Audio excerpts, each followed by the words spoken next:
This is a continuation of the great American novel by William Carlos Williams, comprising chapters 5 to 8. Chapter 5. What then is a novel? Un novello.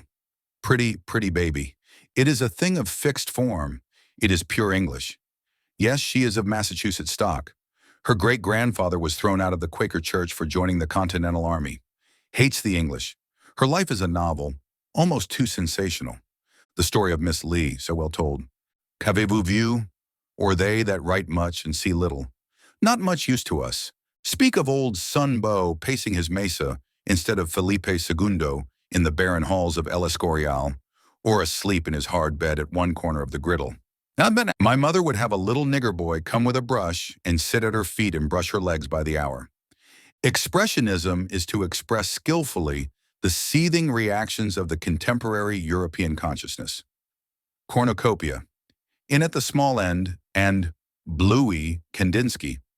But it's a fine thing. It is the thing for the moment in Europe. The same sort of thing reversed. In America has a water attachment to be released with a button. That is art. Everyone agrees that is art. Just as one uses a handkerchief, it is the apotheosis of relief. Dadaism in one of its prettiest modes. Rien, rien, rien. But wait a bit. Maybe Dadaism is not so weak as one might imagine. One takes it for granted almost without a thought that expressionism is the release of something. Now then, Emilius, what is European consciousness composed of? Tell me in one word. Rien, rien, rien. It is at least very complicated. Oh, very. You damned jackass. What do you know about Europe? Yes, what in Christ's name do you know? Your mouth is a sewer, a cloaca. Complicated consciousness quite aside from a possible revaluation. It has no value for me. It is all very interesting, and God knows we have enough to learn. The swarming European consciousness. But there it is much simpler. No good to us. Swarming European consciousness. Chrysler and Isae were the only ones with any value. They had a few pennies over and above expenses. They swarm here now for something to eat. But the funniest are the ones from Russia. Each excoriates the playing of the other and calls the other a sheeny. Wow, really you are too naive. They are merely reacting to the American atmosphere. It is their work that counts. And besides, a virtuoso is not really creative in any serious sense. Would a great artist, say Kandinsky? In any case, it all seems to preoccupy you so, and in a book about America, really. Take their work. I resent it all. I hate every symphony, every opera, as much as a nigger should hate Il Trovatore. Not perhaps hate it in a purely aesthetic sense, but from under. It is an impertinence. Where in God's name is our Alexander to cut through this knot? Europe is nothing to us. Simply nothing. Their music is death to us. We are starving, not dying. Not dying, mind you, but lean-bellied for words. God, I would like to see some man, some one of the singers step out in the midst of some one of Ada's songs and scream like a puma. But you, poor fellow, you use such inept figures. Ida has been dead artistically in Munich for 50 years. Wagner then, Strauss. It is no difference to me. Tear it all apart. Start with one note, one word. Chant it over and over 40 different ways. But it would be stupid. It would if it were what I mean. It would be accurate. It would articulate with something. It would signify relief. Release, I mean. It would be the beginning. Do not imagine I do not see the necessity of learning from Europe or China, but we will learn what we will and never what they would teach us. America is a mass of pulp, a jelly, a sensitive plate ready to take whatever print you want to put on it. We have no art, no manners, no intellect. We have nothing. We water at the eyes at our own stupidity. We have only mass movement like a sea, but we are not a sea. Europe we must. We have no words. Every word we get must be broken off from the European mass. Every word we get placed over again by some delicate hand. Piece by piece we must loosen what we want, what we will have. Will they let it go? Hugh, I touch the words and they baffle me. I turn them over in my mind and look at them, but they mean little that is clean. They are plastered with muck out of the cities. Hence, we must imitate the motivation and shun the result. We are very few to your many. But what is all this but waste energy? No, it is not. It is as near as I can come for the present to the word. What good to talk to me of Santayana and your later critics? I brush them aside. They do not apply. They do not reach me any more than a baby's hand reaches the moon. I am far under them. I am less, far less if you will. I am a beginner. I am an American, a United Stateser. Yes, it's ugly. There is no word to say it better. I do not believe in ugliness. I do not want to call myself a United Stateser, but what else am I? Ugliness is a horror to me, but it is less abhorrent than to be like you, even in the most remote, the most minute particular. For the moment I hate you. I hate your orchestras, your libraries, your sciences, your yearly salons, your finely tuned intelligences of all sorts. My intelligence is as finely tuned as yours, but it lives in hell. It is doomed to perhaps eternal shiftings after what? Oh, to hell with masters and the rest of them. To hell with everything I have myself ever written. Here's a man wants me to revise, to put in order. My God, what I am doing means just the opposite from that. There is no revision, there can be no revision. Down came the rain with a crash. For 5 days it had been pending. With a loud splash, it seemed to strike the earth as if it were body meeting body. The poplar leaves swirled and swirled. The gutters were wedged with water. Oh, fool, you are thicker than raindrops. Give me to Mussorgsky. I am tired. Take me to the opera tonight and let me see Nijinsky dance his Czarny till Eulenspiegel, for I am tired to death with looking for sense among American poets. Igor will retrieve my courage. I could sit and listen in his lap forever. Were not the American Indians Mongols? Oh, they must have been. Why could they not have been Chinese? Why could not the early emperors have discovered America? Tell me, wet streets, what we are coming to, we in this country? Are we doomed? Must we be another Europe or another Japan with our coats copied from China? Another bastard country in a world of bastards? Is this our doom, or will we ever amount to anything? Drown me in pictures like Marsden. Make me a radical artist in the conventional sense. Give me the intelligence of a Wells. God, Hofer is so far beyond him that what Wells says really sounds sensible. Must it be a civilization of fatigued spirits? Then give me Hofer. My God, it is too disgusting. Great men of America, oh, very great men of America, please lend me a penny so I won't have to go to the opera. Why not capitalize Barnum? Bravo, bravo, mon vieux. A noble apostrophe to your country, but don't you realize that it is not a matter of country, but the time? The time. For God's sake, Charlie, bring a lemon pie. No. So they lay in the little brook and let the cold water run up their bare bellies. Chapter 6. In spite of the moon in mid-sky and the plaster of dully shining leaves on the macadam, and all the other signs of the approach of fine weather, there rang in his head. Such a cuddle-muddle. Is that modern German poetry? I never saw such a lot of things mixed together under one title. These are modern times, Pa. Airships and automobiles. You cover space. And that's all right. Oh, America, turn your head a little to the left, please. So, now are you ready? Watch my hand. Now, Lohengrin, in Italian, sung at Manhattan. San Carlo Company revives Wagner opera with Anna Fitzhugh as Elsa. Sweet kisses that come in the night. Oh, Argurol. Rain, rain, for 3 days and 3 nights. In the night, a caesura. Suddenly the fire bell begins to ring. I wake with a start and hear the small boy calling from the next room. 8,000 people wake and count the strokes of the black bells. It is not our signal. Someone has been set afire. The engines pass with a crash and roar of the exhausts. Their siren whistles shriek with a fortissimo rise and fall. In 1,000 beds, men of 40, women of 38, girls in their teens, boys tired from football practice, and little boys and girls down to babyhood, wake and think the same thoughts. They listen and count the number of strokes and sink back saying to themselves, "Fire! Presently, all but the few who are immediately affected are again asleep. The fire has burned itself out. Slowly the sun has been crossing Europe and will soon appear fresh from the sea with his benison. The tie of that black thought in the night will be broken. The opportunity will be lost forever. Each will rise and dress and go out into the rain on whatever errand the day has chosen for him. Rain all day long. The sun does not appear. The heat is suffocating. The rattle of the torrent fills the ears. Water is everywhere. In the night, a wind wakens. It comes from the southwest about midnight and takes the trees by their heavy leaves, twisting them until they crack. With a roar, the wind batters at the houses, shaking them as if it were a heavy hand.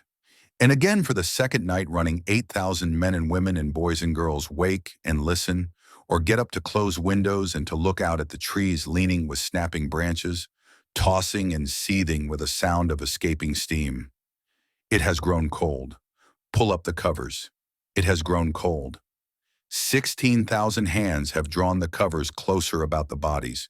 The wind is cold. The sun has come back. The air is washed clean. Leaves lie plastered upon the streets against the tree trunks, upon the very house sides. The bird bath is filled to overflowing. A lame man is hurrying for the train. They had talked for hours. The new project was beginning to take form. It was the evening of the second day. There stood the train puffing out great volumes of dense smoke, which no sooner arose than it was caught in the wind and sent flying out ahead of the train. I wish to God I were on that train wherever it might be going. Oh, well, remarked the younger man, and said goodbye, which is what it is to be a man. He was too old, remarked the voice in the room next to the one in which the woman was lying. He never should have gone out in that rain. Too cold. At times it seems possible, even now. She took the hair between her thumb and index finger of the right hand, and using her left hand swiftly stroked the little hair strands back toward the head to make it stand out. Ratting it, I told her. It ruins the hair. Oh, well, I haven't much left. It might as well be broken. She wore blue stockings under a very quiet dress, but the world has not beheld a more maddening spectacle.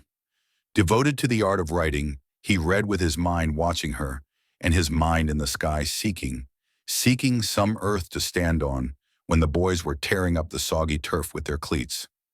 What to do? There it is. The wind hesitated whether or not to impregnate her. So many things were to be considered. In the years since his passage over Ponce de Leon's soldiers on the beach, the wind foot loose, gnawing the leaves, had witnessed flying footballs that it had blown out of bounds. He had not a word to stand on, yet he stood, not knowing why. Fear clutched his heart.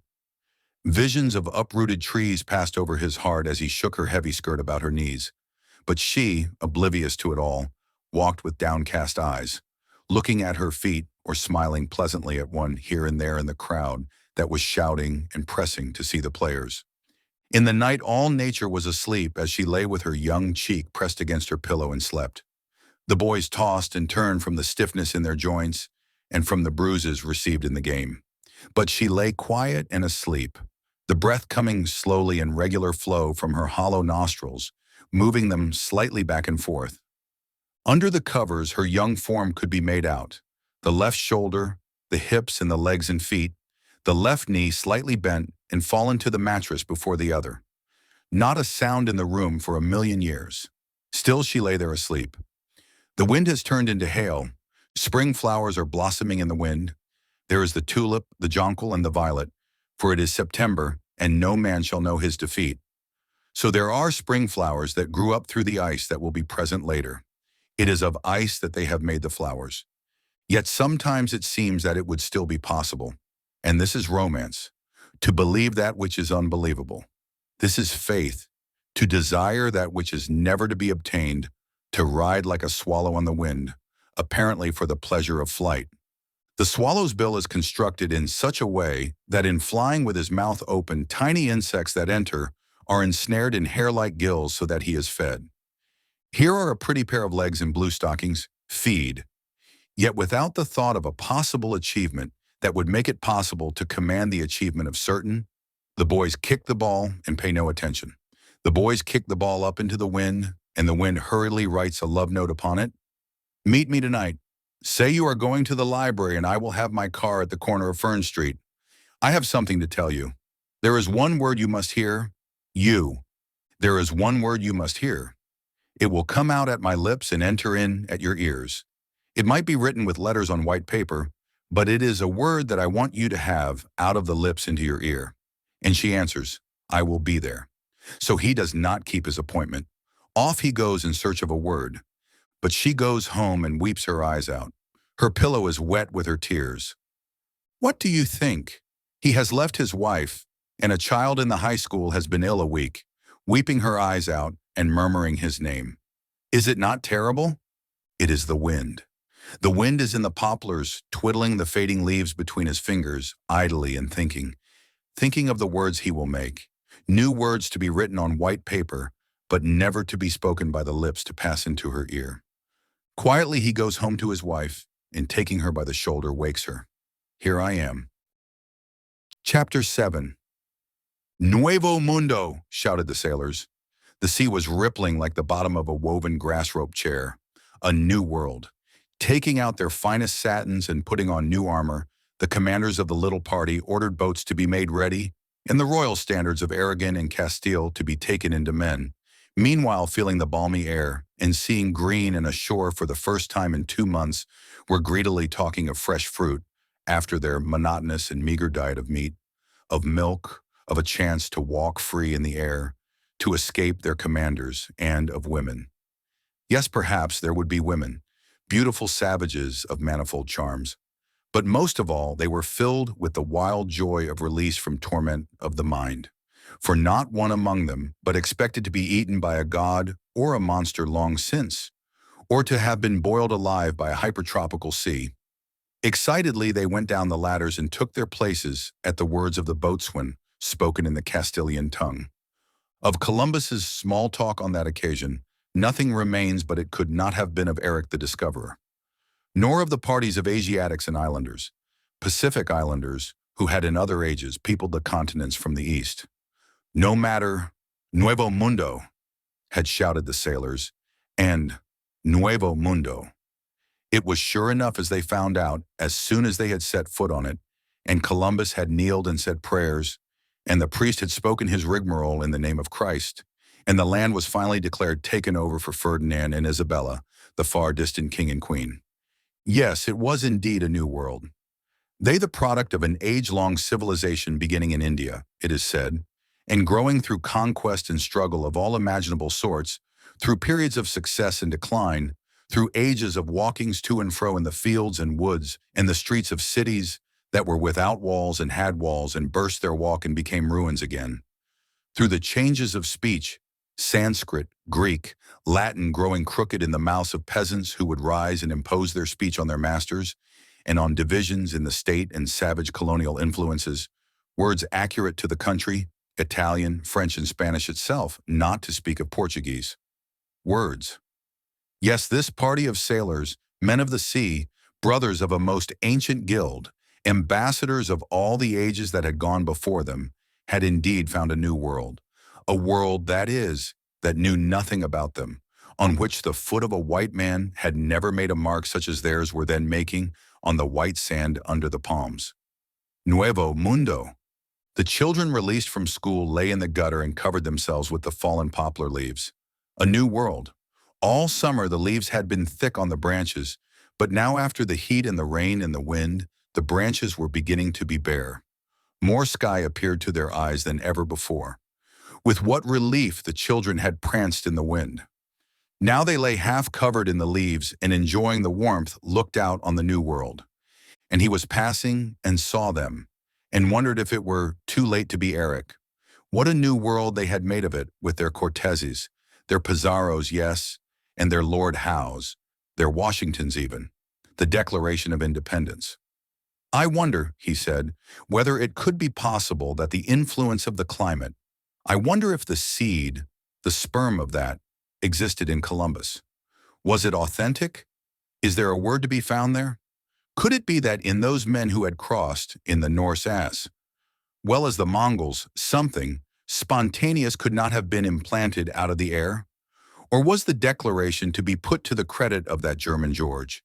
Was it only the result of local conditions?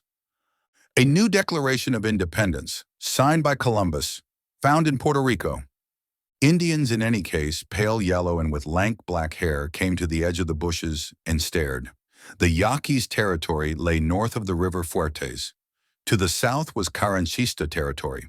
The valley was fertile, the Indians wanted it. During the week of November 13th or 17th, 1916, word reached Los Mochis that General Banderas and the Villistas from Chihuahua had been defeated by the Carranchistas near Fuertes and were in retreat. During this week, 2 Indians were captured by Los Mochis police and hung on willow trees below the Jaula. On Saturday, November 13th, Colonel Escobar and his Carranchistas of the 5th Regiment of Sinaloa were withdrawn from Los Mochis and Aguila and concentrated in San Blas. Banderas and his Villistas, meanwhile, had come down the Fuertes, effected a junction with Bacomo and his Mayo Indians, and Monday night crossed the river above Los Tastos, tore out the telephone at the pumps, and started for Los Mochis. All gatekeepers encountered on the road were killed, as were their families. Mr. Wilcox estimated the combined forces participating in the raid and on the other side of the river at 6,000. The first intimation of the raid was at 1 o'clock in the morning of Tuesday, when with a "Villa! Vive! Villa! Vive! Villa!" the raiders swarmed into Los Mochis from 3 sides, shooting, cursing as they galloped into town. From all over the town came the sound of smashing doors and windows, shots, yells, and screams. When I came here, the Indians all used bows and arrows. Conscripted during the many revolutions, they had deserted with their rifles until at last, after 800 of them, in a body, went over, they used the rifle extensively. Wilcox lived at the pumps with his wife and daughter. A cocky Englishman, he pooh-poohed the danger. He had been in the habit of telephoning into the town 7 miles whenever a raid was coming. It was agreed we Americans were to keep to our houses, take our animals off the roads, and wait with more or less excitement until it was over. We never notified the Mexicans. Had we done so once, we should not have escaped the next raid. This time the Villistas were with the Indians. As you saw, the first thing they did was to rip out the wires. Washington had just accepted Carranza as the power and authority, and the Villistas were angry. Wilcox and his wife and daughter were locked in a room all the first night, while Banderas and Bacomo argued over their fate. Banderas was for killing Wilcox and taking over his wife and daughter for camp women. But the Indians stood out against him. It seems Wilcox had at one time given the Indians some sacks of beans when they were hard up for food. They remembered this. It was a good thing for the 3. At a previous raid, an American engineer living near Wilcox was found dead. He was supposed to have run. Looked just like a pincushion with the feathered arrows that were in him. Funniest thing you ever saw in your life. There were 4 bullets in him also. The Americans were too scattered to resist. It was decided to save the few guns by hiding them. Bacomo rode up to the house with his escort, ordered to give up all guns and cartridges. At the last moment, he turned back from the stairs, entered Mrs. Johnson's room where the ladies were sitting on the beds, and ordered them to get up. Under the mattress, a miscellaneous collection of riot guns, rifles, shotguns, automatics, pistols, and cartridges were found. When all the guns and cartridges to the last shell had been loaded on the horses behind the drunken soldiers, Bacomo refused C's request for one of the riot guns, and with a polite bow and a "Con permiso, señores," he rode off. In Mr. Johnson's cellar, they had found all sorts of bottles from Scotch to German, Scheisswasser, and had drunk it all indiscriminately. Cattle had eaten the standing rice. The pigs had got loose and overrun everything. Returning there were corpses on all sides. About one of these, a triple battle raged. The pigs were ranged on one side, the dogs on another, and from a third, a flock of vultures crept up from time to time.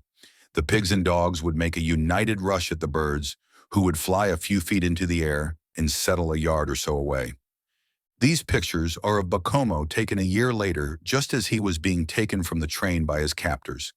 He was a physical wreck at the time, but at the time of the raid, he was a magnificent specimen of a man. It seemed there was some silver buried near Los Mochis, which they wanted. He would not disclose its whereabouts unless they freed him, and they would not free him unless he spoke first. The end is shown in this picture. Here he is with the pick and spade at his feet, surrounded by the Karanchista soldiers. He dug his grave and was shot, and they buried him there. The Indians have made a local saint of him, and every night you will see candles burning on the spot and little plates of rice and other food placed there for his spirit. For a moment Columbus stood as if spellbound by the fact of this new country.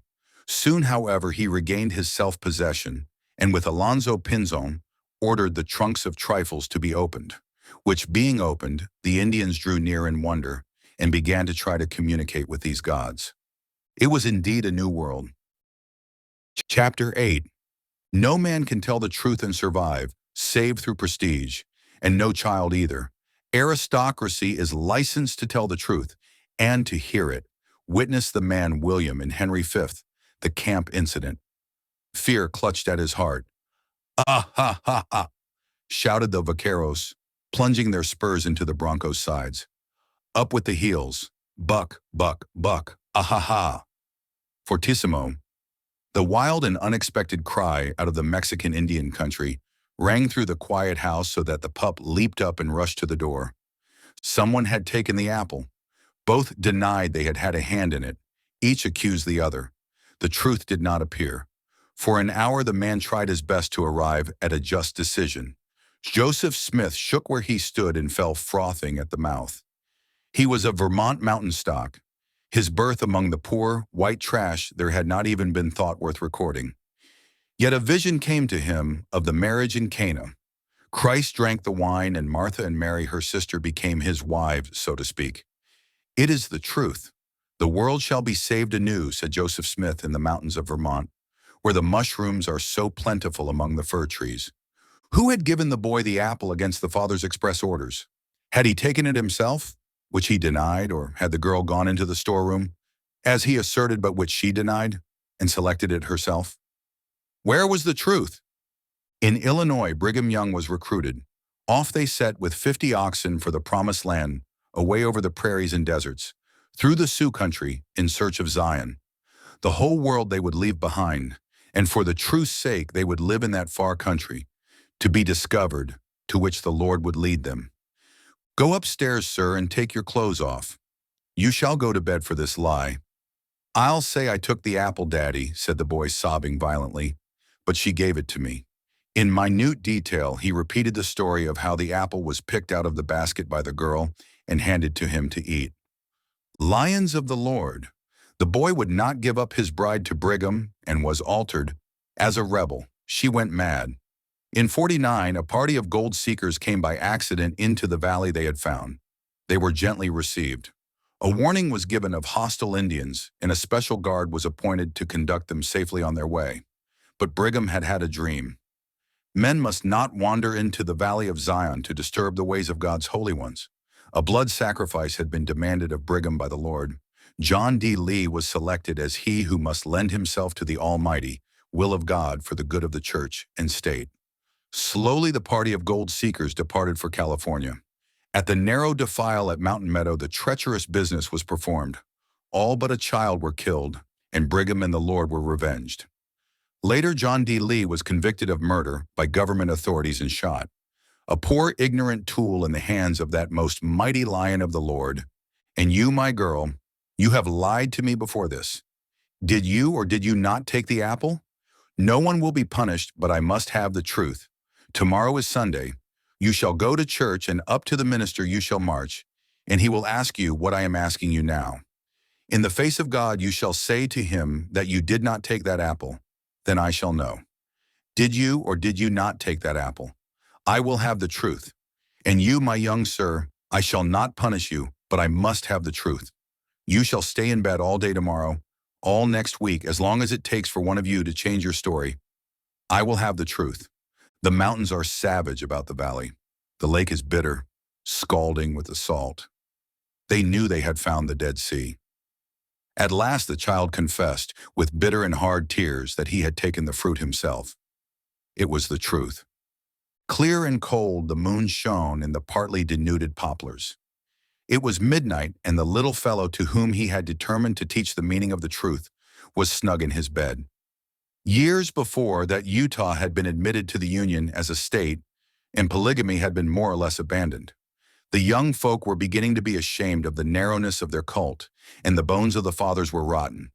The glassy half-moon in the dark leaves cast a dull light over the world upon which a calm had descended. Suddenly the Pleiades could be heard talking together in Phoenician. Their words were clear as dropping water. "What things they do in this new world," they said. "Let us from now on swear to each other that we will give up every thought of wisdom and seek no further for the truth, which is, after all, a veritable moon." At this the moon was overcast for a moment by a falling leaf. The answer that came from that clear but broken ball rose slowly toward the stars. "The child is asleep. Let us warn him of the folly of words. Let us bless him only with words that change often and never stiffen, nor remain to form sentences of 7 parts. To him I send a message of words like running water." At this the stars smiled, for they were married to one. "Elena, yo soy un wonder," she would say. "Vous par le jury." And who is the jury but myself? The boy had struck her with a stone. "Come, we shall go and apologize," said Brigham Young. Into the neighbor's kitchen they walked. An older sister was cleaning the gas range. "Where is your sister?" But the truth is that all the while he had been hoping that just what had happened would happen. His eye ran up and down the girl's form. Secretly he was happy to have found her alone. "I'm sorry, I will never do it again. Never again. Never again. Oh, never, never again. And how can I, now that it is all over, and I am old? But at first, I tell you, I cried my eyes out. I had just been admitted to the Beaux-Arts. All was as near perfect as could well be. I had the friendship of La Baronne d'Orsay, and then the stars withdrew their aid. I had to go back to Puerto Rico. I had to leave everything behind to go back to that country where there was nothing. Their life ended. But it is over now. I was just beginning to do things. I tell you, I cried my eyes out. But I am old now. I wanted you to see these drawings, to show you it was not a bluff. The Indians are gone. It is late now. It is cold. September is over. October is cold. Words should be, I am tired to death." But 2 enormous women, middle-aged, dignified, with still broad backs, came down the street just as the very dirty little boy was crossing over. The 3 arrived at the entrance to the path at the same moment. The women looked hard at the filthy little boy whose face was stickily from apple juice and black, with a great circle of dirt around the mouth. The women looked, and the little boy hung his head and stumbled off into the long grass, almost falling into the abandoned foundation. And so the little company went on foot 20,000 miles along what later became known as Emigration Trail, overcoming incredible obstacles, eating the draft oxen, through savage mountains onto the Mountain Meadow Massacre, for they would worship the Lord their God in peace and in their own way. At last the Mayflower was in the harbor, and the pilgrims had landed and dispersed. Yes, it was a new world. But they have prospered, and today the Mormon Church is all for goodness, and it is powerful and rich. A favorite trick of the Mayo Indians is, if they meet a man with good clothes, to take what they want and let him go on in his drawers. So it was with infinite satisfaction that on looking up the little boy saw those 2 terrible viragos suddenly as low as he. Nuevo Mundo. This concludes the second part of 4 total of The Great American Novel by William Carlos Williams, produced by Best Audiobooks for free.